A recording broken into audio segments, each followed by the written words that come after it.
Hi, this is Sitting Guild's Functional Skills Maths Entry Level 3. We're looking at the sample paper Furniture Shop and we're going to start with the non-calculator section. Question 1. Work out 35 times 20. Okay, well we could do this using the column method. I'm going to do it a slightly different way. I'm going to say, well, 35 times 10. Well, times by 10 we can just add a 0. So we get 350. So if we want 20 lots of 35 times 10, well that's going to be, 20 lots of 35, that's going to be twice 10 lots. So we're just going to have 350. So if you think this is 35 times 10, and this is another 35 times 10. So add them together, and we get 0 and 0 is 0. 5 and 5 is 10. 3 and 3 is 6, add the 1, 700.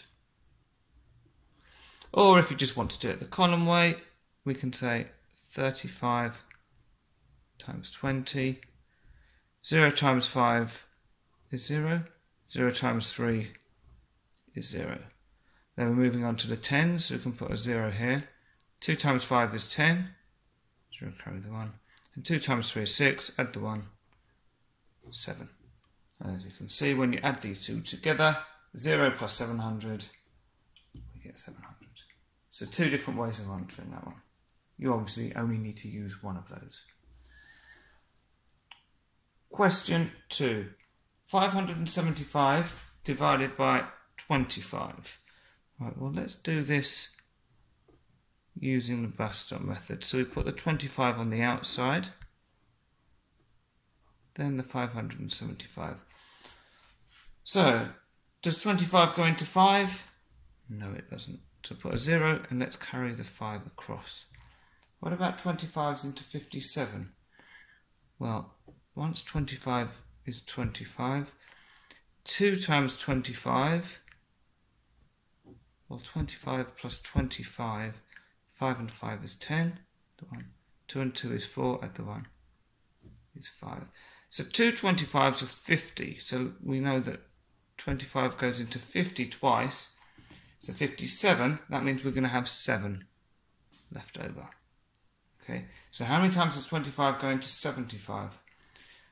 Well, we know 25 goes into 50 twice, so let's see, what do we get if we add another 25 on? 5 and 0 is 5, 5 and 2 is 7. Ah, perfect. So 25 goes into 75 3 times. So we get 23. Question 3. Which one of the following lists is in order starting with the smallest amount? Right. Well, at the moment, some of these numbers are in millilitres and some of them are in litres. Now, let's make them all the same. So I know that 1 litre is 1,000 millilitres. So let's just cross these out, the 1 litres, and replace them with 1,000 millilitres. And one more. So we want the one which is in order starting with the smallest amount. So we start with 50 millilitres, we go up to 100 millilitres, so go up, that's what we want because we want the smallest amount, so we want to be getting bigger. Then 1,000 to 500, well that's coming down, that's not getting bigger, so we don't want that. We're starting with the smallest, so we want our numbers to be getting bigger each time. Let's try this one. 50 to 500, that's certainly increasing. And 500 to 1,000, that's also increasing. So this looks like it's probably the one we want. But let's try the others as well, just to make sure. So we start with 1,000, then we go down to 50 millilitres. So that's no good. We don't want to go down. And with D, we start with 1,000 to 500. Well, again, that's going down to 500, so no good. So we were right. B is the one we want because it's starting smaller, it's getting bigger, and then getting bigger again. There goes my ruler. Question 4. Tick all the shapes below that have 2 lines of symmetry. Here. Well, a line of symmetry is a line that goes through a shape and splits it into 2 equal pieces, but with a reflection down the middle. So as if you're putting a mirror along the line. So for example, if we look at this rectangle, if we put a line down here, this side is a reflection of that side. So that's one line of symmetry. We've also got another line this way, because the top is a reflection of the bottom. Now, we can't put a line of symmetry down the diagonal. Although they'd be sort of equal pieces if we turned them, if we were reflecting it, this corner would reflect over here, so it's not going to match perfectly with that one. But we have got 2 lines of symmetry, so we can tick that. Right, what about this shape? Has this got any lines of symmetry?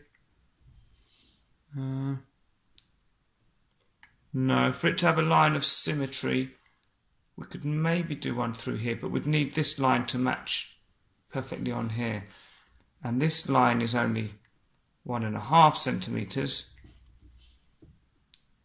This line is 2 centimetres, so no, we've got no lines of symmetry there. This shape. Right, well, you don't have to have corners to have lines of symmetry. This is actually a bit like the rectangle. We can cut it that way, and we've got a mirror image either side. Or we can cut it along the horizontal, and we've got a mirror image up there. So that one works. And is there any way we can put a line through this shape so we have a perfect mirror image? And I don't think we have. If I put a line straight down the middle, well, this corner is going to come over here. It's not going to match with anything. I could try and do it on the diagonal, but again, this corner is going to come over here. So we've just got the 2 and 2 that don't work. Question 5. What is the next number in this sequence? Right, well, let's see what they're increasing by each time. It's always the best place to start. So to get from 2.6 to 3.8, start with the 3.8, the bigger number, and take away the smaller number. 8 minus 6 is 2. Put the decimal point in. 3 minus 2 is 1. So that's increasing by 1.2. Now what about to get from 3.8 to 5.0? Well, let's try 5.0 minus 3.8. 0 minus 8 we can't do, so we can take 1 from the 5, reduce that to 4, and pass 1 over. So we've got 10 minus 8, which is 2, 4 minus 3, which is 1. So again, it's increasing by 1.2. So for this next number, we need to add on 1.2. So 5.0 plus 1.2. Well, 0 and 2 is 2. Put the decimal point. 5 plus 1 is 6. There we go. Question 6. Round 862 to the nearest 100.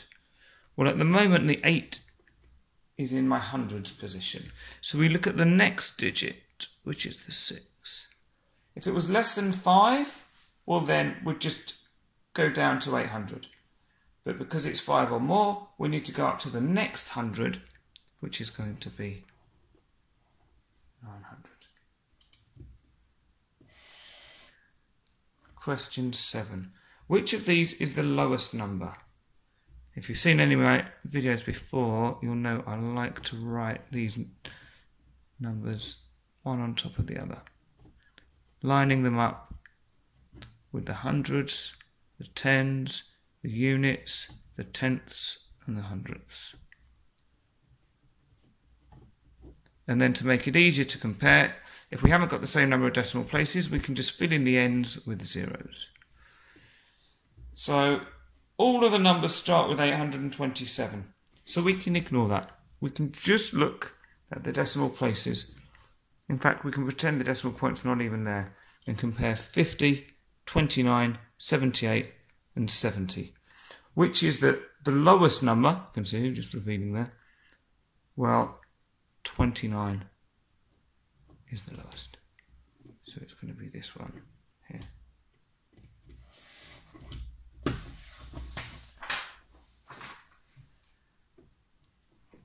Question 8.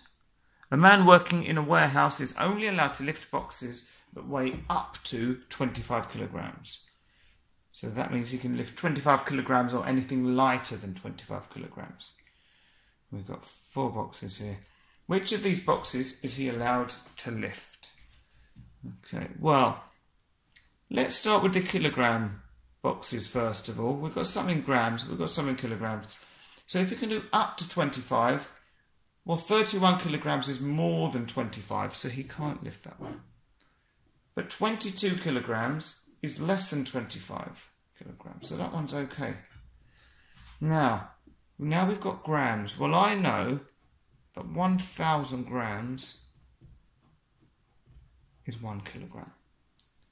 These are both lighter than 1,000 grams, so they must be less than 1 kilogram. Well, if he can lift anything up to 25 kilograms, he can certainly lift anything that's lighter than 1 kilogram. So he can lift 3 of them. Question 9. A delivery driver needs to go from the furniture shop, that's here, to a customer's house. That's that. In which direction is the customer's house? Well, we need to use our compass points here. So we've got north, and opposite north is south. And if we remember our never eat shredded wheat, going round in a clockwise direction, we've got east over here, west over here. So this line here is right in between north and east, which is northeast.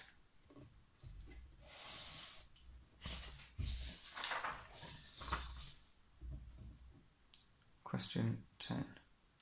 This graph shows the sales for a shop for 6 months.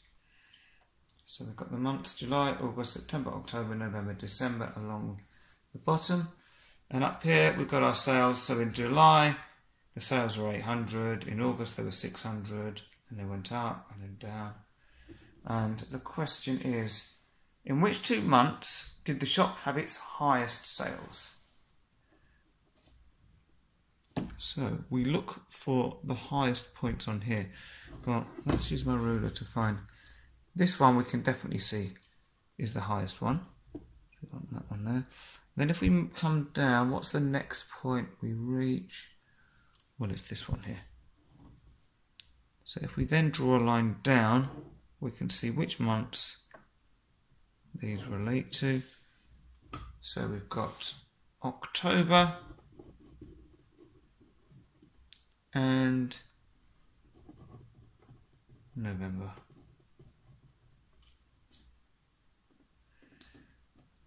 And that's the end of the non-calculator section.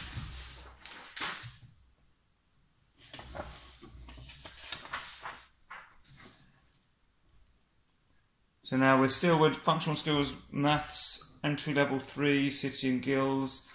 We're on the furniture shop sample assessment, and now we're on the calculator section.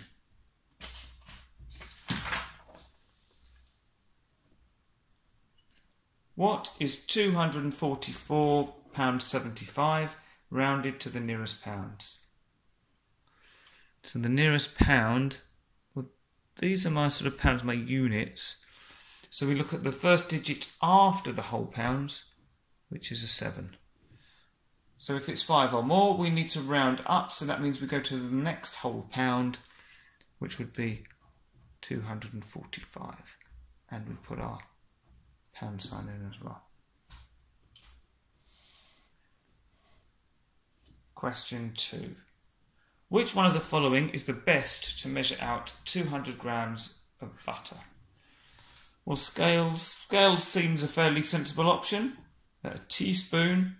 I think teaspoon's going to be too small, and that doesn't really tell us the weight of something, so we can forget that one. A tape measure. Well, that's great for measuring distance, but not for measuring weight. A measuring jug. Well, we can measure out liquids. Sometimes you can measure the weight of things, but really the best thing to use is going to be the scales. What is the next number in this sequence? Well, we had something similar to this in the non-calculator section, but what I'm going to do now is I'm going to use my calculator to see how much these are increasing by each time. So I'm taking the 34 and subtracting the number before it. So this is going up by 17. So let's see what happens with the next two. So we can start with 51, take away 34, and that's going up by 17 as well. So if we're adding 17 each time, we can have 17, add that onto 51, and we get 68.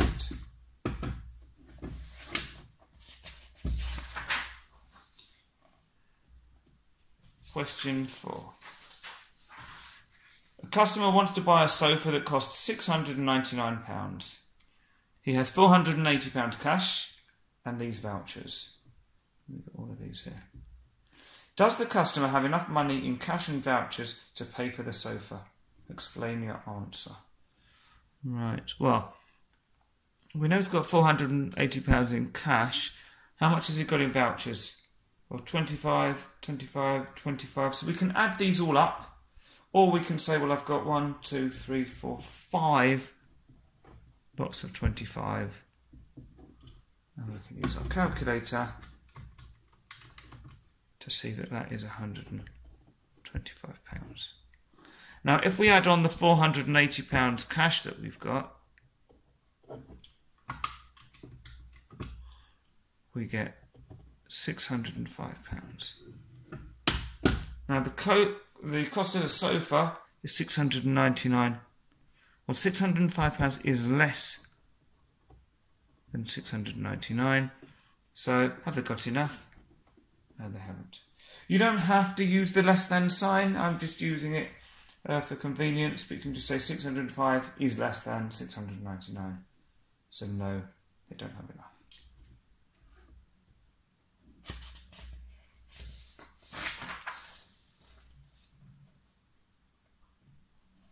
Question 5. A customer buys a bed. Bed price is £900. She must pay 1/5 of the price today. She will pay the rest when the bed is delivered. How much will the customer pay today? Well, I've already told us she's going to pay 1/5 of 900, and of means times. So 1/5, 1/5, well really that means 1 divided by 5. And then we times that by 900, which gives us £180, which we can put in here. Part B. How much will the customer pay when the bed is delivered? Well, they told us she must pay 1/5 of the price today, that was 180, and she'll pay the rest when the bed is delivered. So the rest, that's going to be the original 900 minus the 180 that she's paying initially. So 900 minus 180 gives us £720.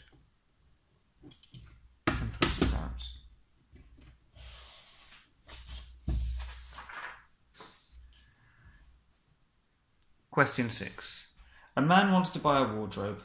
The shop has these wardrobes. It's got model M20 is 138 centimetres wide and costs £330. Model M50 is 145 centimetres wide, costs £290. And we've got 5 different models. He measures the space for the wardrobe. Okay, and we've got this tape measure here. Which wardrobes will fit into the space? Well, this is 140. These are there's 10 in here, so it's going to be cut into tenths. So I think this looks like 140.3.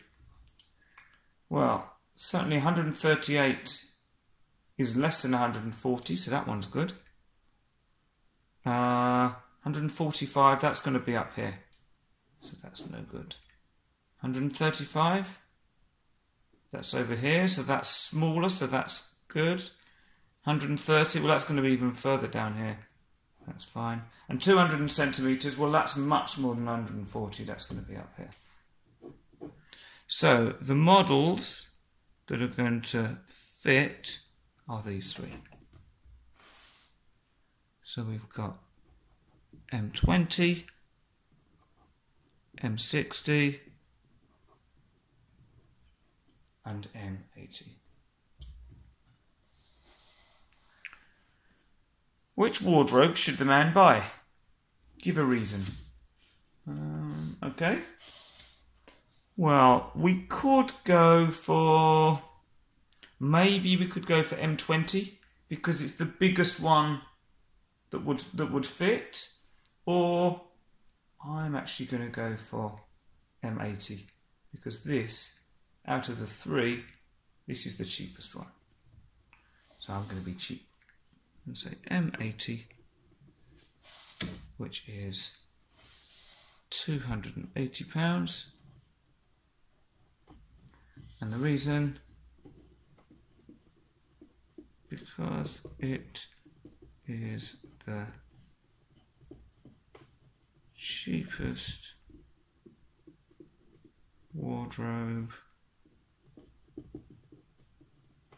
which fits.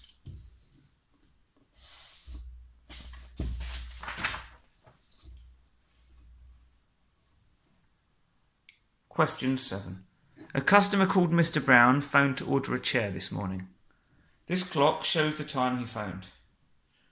Mr. Brown says he will collect the chair from the store in 1.5 hours. Write a note in the book to say when Mr. Brown will collect the chair. Right, well, let's see what time it is first of all. Well, the hour hand has just gone past the 9, so it's going to be 9 something.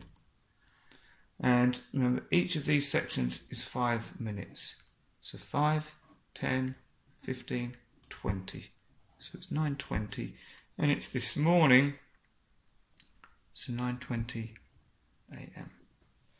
Now it's going to collect it in 1.5 hours, so we can add on 1 hour, and half an hour is 30 minutes. So 20 and 30 is 50, and 9 plus 1 is 10, and that's still going to be in the morning. But it says write a note in the book to say when Mr. Brown will collect the chair. So we can just put Mr. Brown will collect the chair at 10:50 a.m. I'm going to put a kiss.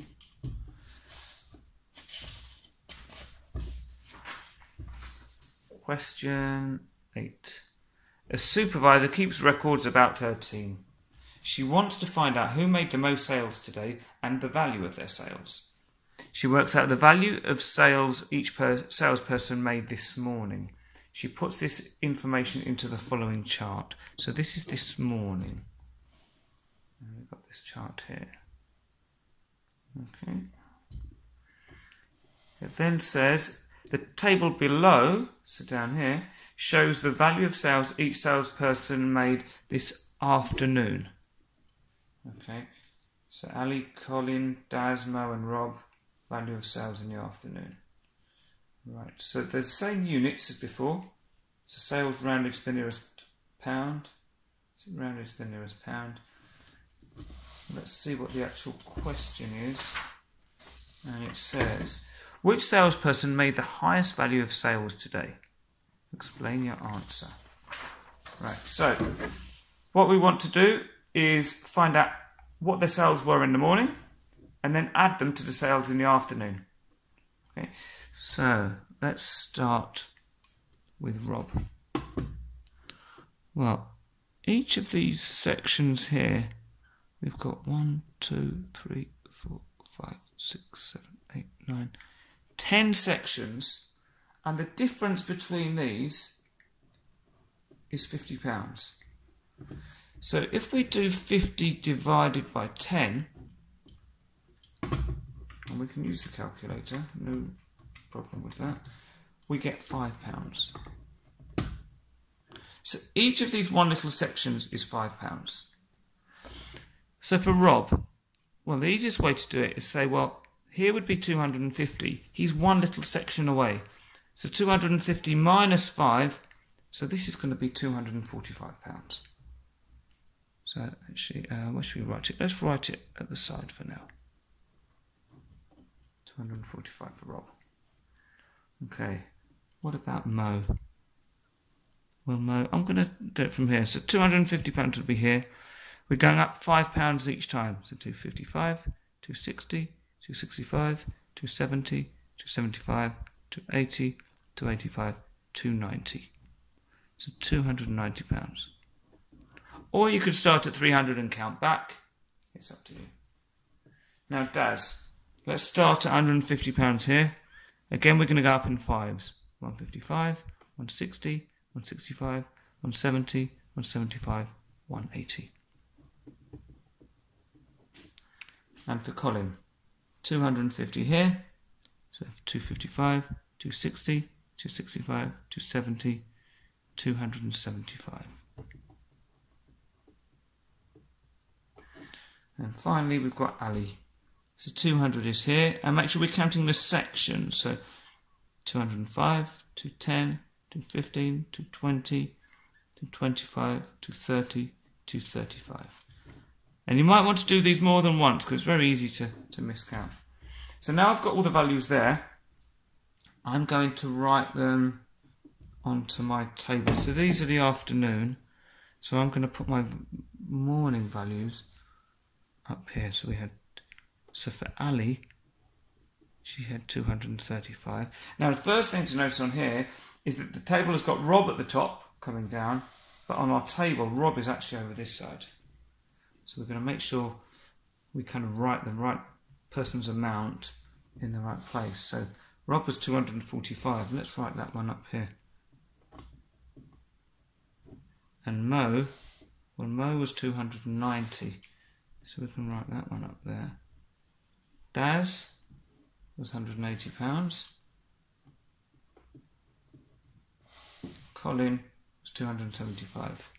And we've already done Ali. So let's add these together to find out what their total sales were. So 235 plus 223 is £458 for Ali. Colin is going to be 275 plus 255, 530. Daz is going to be 180 plus 249, 429. Mo is 290 plus 237,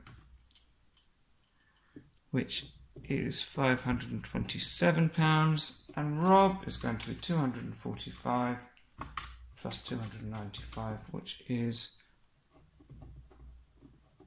£540.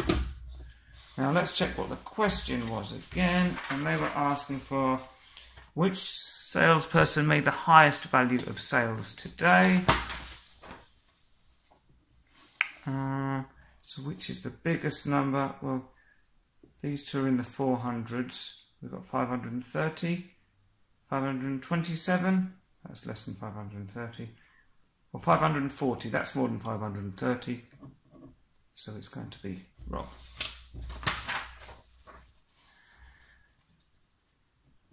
And the working, I showed it over the page just to make it easier for you to see, but we'll do the workings in the box here. Or if you did do it over the page, you can then write a summary, so we could put the total for Ali, Colin, Daz, Mo and Rob, and then show that we picked Rob because it's the highest amount.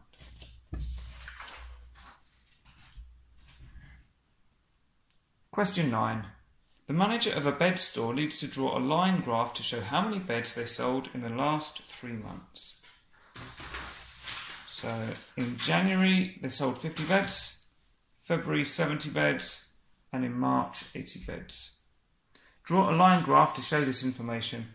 Put labels on your graph. Okay, and here's our graph paper. So we need beds sold. So always best to start with the scale.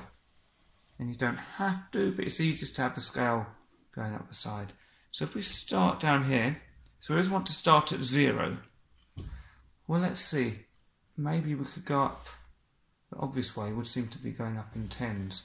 Let's make sure it fits on. So that'd be 10, 20, 30, 40, 50, 60, 70, 80. Well, 80 is our biggest value.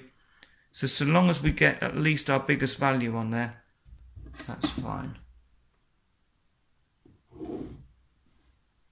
In fact, I'm going to miss some out. You don't have to write every value on, so long as you're doing them in equal amounts. I mean, in an exam, I probably would write every 10. Let's put them on. And we need to label this, so this is beds sold. So down at the bottom we're going to have our months. Well, how do we could have one box for each month, but then it'd be a very squished graph. So maybe 1, 2, 3, 4 boxes for each month. Would that fit? So that would be January, 1, 2, 3, 4 for February, and 1, 2, 3, 4.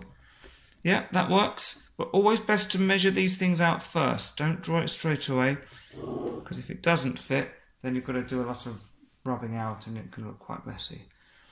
So we're going to have January, February, March, and we still need to label these, even though it might be obvious. We need to put these are the months. Now we can plot our graph. So in January they sold 50 beds. Well, actually I've marked this as if it was a bar graph, but it's a line graph they've asked for. So we're going to mark in the middle of the months instead. Okay, so as long as we've got the same 1, 2, 3, 4, 1, 2, 3, 4, same gap between each of our markings, that's fine. So for January there were 50 beds sold. 50 here. In February there were 70 beds sold. So we can mark that up here. And in March there were 80 beds sold. So go up to 80. And then to make it a complete line graph, we join our lines, always using a ruler. And we start from left to right, that sort of, yeah. Now the only thing missing is a title, so we can just put bed sold. Doesn't have to be an elaborate title. Question 10. A customer goes to the cafe in the furniture shop with her friend. They look at the price list. Okay, so we've got a cheese sandwich, it's £2.55, chicken sandwich, £2.50, and so on. She buys an egg sandwich, a banana, and a tea for herself, and the same for her friend. How much will the customer pay? Well, that was an egg sandwich, a banana, and a tea. So £2.25 plus 59. No, this is in pounds. So if we want to write them all in pounds, then we can write the 59 as 0.59. And the 95p for the tea, 0.95. Alternatively, you could write them all in pence. So we could write 225 plus 59 plus 95. But I think it's easy to write them as pounds and pence. So if we add all of those together, and we can do that with our calculator, £2.25 plus 59p plus 95 gives us £3.79. And it was for herself and the same for her friend, so we can times that by 2. We're doubling that. Because if they're both having it, it's going to cost twice as much. And that's £7.58.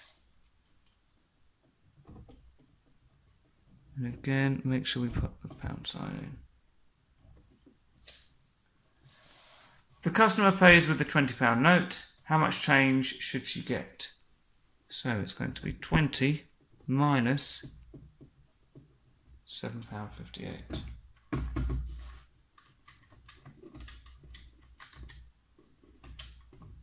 Make sure we put the decimal point in. Oh, minus £7.58. I hit too many 8s last time. And we get £12.42. Use approximation to check your answer. Right, well, approximation. So we had £2.25, 59p and 95p. Well, I'm going to say that £2.25, that's approximately equal to £2. I'm rounding to the nearest pound.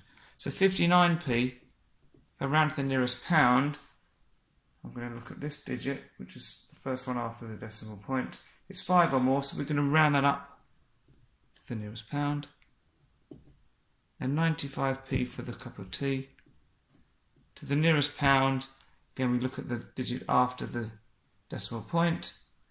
It's 5 or more, so we go up, so we're going to round that up to £1. So 2 plus 1 is £4. But because we've got it for the lady plus her friend, we need to multiply it by 2. Don't need a calculator for this. 4 times 2 is £8.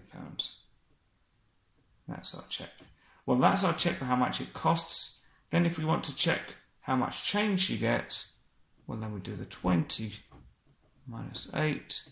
Again, you can use a calculator, but I know that that's going to give me £12. And that's the end of the calculator section.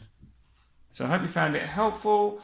Please like if you did, add any comments, subscribe to my YouTube channel. That way you'll find out when I add more videos. And do go on and have a look at all the other videos on there and see what else you find that's helpful. Thank you very much and see you again soon.